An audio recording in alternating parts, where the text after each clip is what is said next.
Hi అండి. ఇదైతే హదివి Telugu expect చేసిన వీడియో అండి. ఇది క్లిప్స్ అయితే మధ్య మధ్యలో అక్కడికి ఇక్కడికి తగ్గమక్క వచ్చేసామాట. ఏమనుకోద్దు నేను అయితే వివరంగా చెప్తానండి. మరి అయితే నైటే అయితే పేరు రాయించుకొని అయితే వచ్చేసామండి. ఎందుకంటే మార్నింగ్ చూసారు అసలు చిన్న వచ్చినప్పుడు చాలా జనాలు ఉన్నారండి.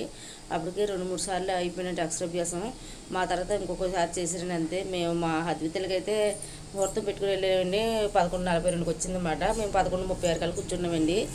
పూజ స్టార్ట్ చేసేటప్పుడు అయితే 11:42, 43 అలా అయిందన్నమాట. ఎందుకంటే మేము ఆ టైంలోనే తనకి పేరు బలం పెట్టి కదా, ఆ రోజైతే పేరు బలం పెట్టి ఏం చేసుకోకపోయినా పర్వాలేదంటండి. మన మామూలుగా రోజంతా మంచి అవుతుంది, ఎవరైనా చేసుకోవచ్చంట. కాకపోతే మేము ఆ పందులు కదా మామూలుగా ముహూర్తం పెట్టుకుంటామని చెప్పి వెళ్ళాం. కానీ మా పండు బాబుకి అయితే ముహూర్తం పెట్టలేదు, మామూలుగానే చేసామాట. అప్పుడైతే మా వెళ్తే పందులు గారు ఈ ముహూర్తంలో చేయించండి అన్నారు. సరే అని అడిగితే చూద్దామండి ఆ టైంకి మీరు రండి, అప్పుడు ఏదో బ్యాచ్లో కూర్చుందని అన్నారని చెప్పేసి మేమైతే కరెక్ట్గా 11 వాళ్ళైతే 11:40 10:40 రమ్మన్నారు. మేము 11 ఆ టైంకి వెళ్ళామాట. ఇంక లేట్ అయిపోతుందని చెప్పేసి నేనైతే శారీ కట్టుకోలేదండి. పట్టుకెళ్ళిన కానీ శారీ అయితే కట్టుకోలేదు. నేను డ్రెస్ అయితే తీసుకెళ్ళిన. ఆ రోజు నా బర్త్డే మాట, అందుకే కొత్త డ్రెస్ వేసుకున్నానండి. ఇదైతే మా అబ్బాయి వీడియో తీయడం వల్ల అయితే తెగమని తీసినమాట. అదే ఏమనుకోద్ది అడ్జస్ట్ అవ్వండి కొంచెం. ఫస్ట్ అయితే వెళ్ళాలి కానీ మాకైతే బియ్యం తెమ్మన్నారు. పూజ సామాన్లు అయితే కొన్ని వాళ్ళు ఇచ్చారు, కొన్ని అయితే మనైతే తెచ్చుకోమన్నారు అనమాట. వాళ్ళు కొన్ని ఐటమ్స్ అయితే మనకు రాసి ఇచ్చారు, అవి మేము పట్టుకెళ్ళామాట. మాకైతే అట్టిపళ్ళు, తమలపాకులు, కొబ్బరికాయ, బెల్లము, దేవుడి ప్రసాదం అన్నీ తెమ్మన్నారు, పువ్వులు గట్టని. వాళ్ళు ఇచ్చే ఐటమ్స్ కొన్ని ఉన్నాయి. గంధము, పసుపు, కుంకుమ, పలక, నెక్స్ట్ వచ్చేసి ఇంకో కొన్ని అక్షంతలు అవన్నీ వాళ్ళు ఇచ్చారన్నమాట. మాకైతే ఇంకా పలక వాళ్ళు ఇచ్చారు. ఒకటేమో రాయనకు, ఒకటేమో మామూలుగా కొంత గిఫ్ట్ ఇస్తారు కదా, వాళ్ళు ఇచ్చారన్నమాట. సరే అని చెప్పేసి ఇంకా పూజ అయితే స్టార్ట్ అయిపోయిందండి. ఫస్ట్ అయితే మనకి పలక పెట్టేసి మేమైతే బియ్యం అయితే 11 కేజీలు అయితే వాళ్ళు తెమ్మన్నట్టు మేము పట్టుకెళ్ళాం. కానీ వాళ్ళు కేజీ బాబే తెమ్మన్నారు బియ్యం అయితే అండి. నేను చాలా ఎక్కువ బియ్యం పట్టుకెళ్ళిపోమాట, సరిగ్గా చూడకపోవడం వల్ల. అప్పుడు ఉన్న బియ్యం అయితే ఇంటికి తీసుకొచ్చేసాం అనమాట. ఇంకా నేను ఏం చేసామంటే ఫస్ట్ అయితే మనకి బియ్యం అయితే ఒక పళ్ళెంలో వేసుకోమన్నారు. మాకైతే 2 పళ్ళెలు రాశారు. కానీ 2 పళ్ళెలు అంటే ఒక పళ్ళెంలోనైతే పూజ ఐటమ్స్ పెట్టుకోవడం మట్టుకే ఒక పళ్ళెం మాత్రం యూజ్ చేస్తామండి పేరు రాయనకి. స్టీల్ పైన ఇస్త్రీ పైన పెట్టుకెళ్ళామంట. ఇతడిదైతే మనం పూజకి ఉపయోగించామండి. ఫస్ట్ దాంట్లో కేజీ పావు బియ్యం వేసేసుకొని దాని మీద అయితే రెడీ చేసుకొని ఉంచుకోవాలి. దాని మీద అయితే వాళ్ళ పలకలు 2 ఇచ్చి ఒక పలకైతే దాని మీద పెట్టుకోవాలండి. పెట్టుకొని దాని మీద అయితే మనం ఫస్ట్ అయితే వినాయకుడికి అయితే రెడీ చేసుకుని వినాయక పూజ అయితే చేసుకోవాలండి.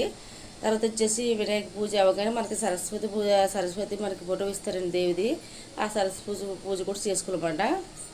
ఆ సరస్వతి పూజ అయితే అయిపోయాక మనకైతే ఇలాగ మనకి వాళ్ళు పసుపు కొమ్ము అయితే ఇచ్చారు. ఆ పసుపు కొమ్ము మీద అయితే కనుక మనం దాంతో ఫస్ట్ అయితే ఫస్ట్ అయితే పలక మీద రాయించాలి పాపకైతే. తర్వాత అయితే అదే ఓం అయితే నమ శివయ్య రాయించమన్నారు అనమాట. తర్వాత వచ్చేసి మనకి అదే పసుపు కొమ్ము ఉంది కదా, పసుపు కొమ్ముతో అయితే బియ్యంలో రాయించామండి. ఇంకా అలా అయిపోయింది. చూసారు ఇటుపై ఇది అసలు టెంపుల్ అసలు కాలేదండి. సరస్వతి పేట మన గోదావరి దగ్గర అండి. ఇక్కడ చేస్తున్నారు. ఆల్రెడీ లోపలైతే సరస్వతి టెంపుల్ కడుతున్నారు కదా, అక్కడైతే పైన కిందన మొత్తం 2-3 దిక్కులే జరుగుతుంది. అసలు కాలేదు. మేము ఇదైతే సరస్వతి కిందన అయితే నిలబెట్టారు కదా, అక్కడైతే మేము చేస్తున్నామండి. ఎదురుకుంటూ కూర్చొని సరస్వతి దేవికి అయితేనే ఇవైతే పూజ చేసే విధానం స్టార్ట్ చేసినమాట. తమలపాకులో దేవుడిని అదే రెడీ విఘ్నేశ్వరం రెడీ చేసి అన్నీ స్టార్ట్ చేసామన్నమాట. ఈ విధంగా పూజ చేసుకున్నాము. మాకైతే పూజ చాలా బాగా జరిగింది. కొంతమంది మాత్రం వాళ్ళు సొంత పరకలు తెచ్చుకున్నారు. ఏంటంటే వెండి ఉంటాయి కదా, దాంతో అయితే తెచ్చుకున్నారు. అయితే ఇంకా వెండి ఏం మాకు పెద్ద ఐడియా లేదు. అయినా ఇంకా ఇప్పుడున్న రేట్లకి ఎండి పలకెట్ట కొనుక్కోవడం ఎందుకని చెప్పి మాకు పెద్ద ఐడియా లేదండి. ఇంకా మామూలుగా అయితే వాళ్ళు ఇచ్చిన పలకలు 2 ఇస్తారు. వాళ్ళు పలకిస్తున్నారు కానీ మేము పలకైతే ఏం పట్టుకెళ్ళలేదు. వాళ్ళు రాసిన ఐటమ్స్ మాత్రమే కొన్ని పట్టుకొని వెళ్ళామన్నమాట. మాకు చెప్పేసి మాత్రం బాగా చేశారండి. లాస్ట్ నైట్ పంతులు గారు ఇంకా వచ్చేసి ఎలా రాయాలి ఏంటని మనకి చెప్తారు దగ్గరుండి. అప్పుడైతే మనం రాయించేసుకోవచ్చు అన్నమాట. ఓం నమ శివాయ నమః అనేది రాయమంటారు. అది రాసేసుకుంటే పూజ అయితే కంప్లీట్ అయిపోయి ఆ తర్వాత సరస్వతి దగ్గరికి వెళ్ళి అయితే మనం దాంట్లో పెట్టేసుకోవచ్చు అన్నమాట. చాలామంది పిల్లలు అయితే వచ్చారండి. కిందనే 100-150 మంది దాకా ఉంటారండి. చూసారు ఈ పొడిగంతా చాలా బాగా జరిగింది. వాళ్ళు అటుపక్క కూడా 2-3 చేస్తున్నారండి. 2-3 దిక్కులు చేస్తున్నారు. మావయ్య గారు అయితే ఇక్కడికి వచ్చున్నారన్నమాట. ఇంకా మావయ్య గారు అక్షరాభ్యాసం చేస్తున్నారని చెప్పేసి రమ్మంటూ వచ్చారన్నమాట. తర్వాత అయితే పూజ అంతా అయిపోయాక అయితే ఇంటికి అయితే వెళ్ళిపోయామండి. ఇంటికి వచ్చాక ఇంటి దగ్గర అయితే ఇంకా వంట చేసి మా అత్తగారు ఇంకా అప్పటికైతే వంట చేయలేదు. తర్వాత వచ్చి పప్పు మామిడికి వండుకొని తర్వాత అయితే రైస్ వండుకొని ఇంకా బయట నుంచి కొంచెం ఫ్రై తెచ్చుకొని తినేసి ఈవినింగ్ అయితే 4:30 కల్లా 5 కల్లా బయలుదేరిపోయామాట. బయలుదేరిపోయి ఇంకా తుని వచ్చామాట. ఆ రోజు ఈవినింగ్ వచ్చాము మేము. ఎందుకంటే కొంచెం ఇక్కడ ఉండే ఇంకా వెళ్ళిపోదాం అనుకున్నమాట. ఇంకా పండుబాబు స్కూల్ కూడా పోతుందని చెప్పేసి ఇంకా అక్కడ నుంచి బయలుదేరి వచ్చి అన్నం తినేసి అయితే మేమైతే ఈవినింగ్ అయితే బస్ స్టాండ్కి వెళ్ళిపోయి బస్సు అయితే ఎక్కేసామండి. మొత్తం పూజ అయిపోయి అద్వితలు బాగా ఆడుకుంటూ చూసారాక తిరుగుతుంది అటు ఇటు అన్నీ కూడా పిలుస్తుంది రారా అని చెప్పేసి వెళ్ళి ఇద్దరు కలిసి ఆడుకుంటారు. ఇక్కడ నుంచి అయితే మేము ఏం పెట్టుకుంటారు బియ్యం గట్టి ఎక్కువ పట్టుకుపోయాం కదా. మామయ్య గారు బండి మీద ఎదురెట్టేసుకుని పండుబాబుని అయితే మామయ్య గారు స్కూటీ మీద ఎక్కించేసుకున్నారు. నేను మా ఆయన గారు మా పాప అయితే మా స్కూటీ మేము వేరే వాళ్ళు బండి తీసుకున్నామండి. మీ స్కూటీ వెళ్ళేసారి అయితే ఆ స్కూటీ మీద అయితే మేము వచ్చేసామాట. బాగా జరిగిందండి అక్షరాభ్యాసం అయితే హద్వితలది అయితే. ఇంకా మళ్ళీ నెక్స్ట్ అక్టోబర్ వరకు ఉండవు కాబట్టి హద్వితలకి అయితే వసంత పంచమి రోజు అయితే చేయించామండి. ఆ రోజైతే సరస్వతి పుట్టినరోజు అంట.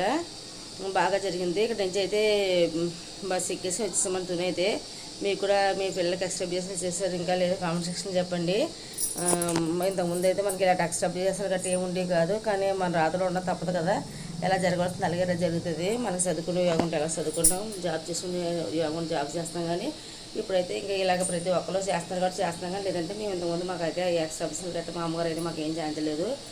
అదే ఇంకా అదండి. మీకు ఎవరికైనా చేసేలేదు కామెంట్ సెక్షన్ చెప్పండి. అయితే ఇంటికి వచ్చాకైతే ఇంకా రైస్ ఉండడం మానేసి పుల్లకాయలని బటర్ పన్నీర్ కర్రీ ఉంటుంది కదండి, మెంతి ఆ కేసు అదైతే కూర తెప్పించుకున్నామండి. ఆ కూర కూడా మర్చిపోయాను.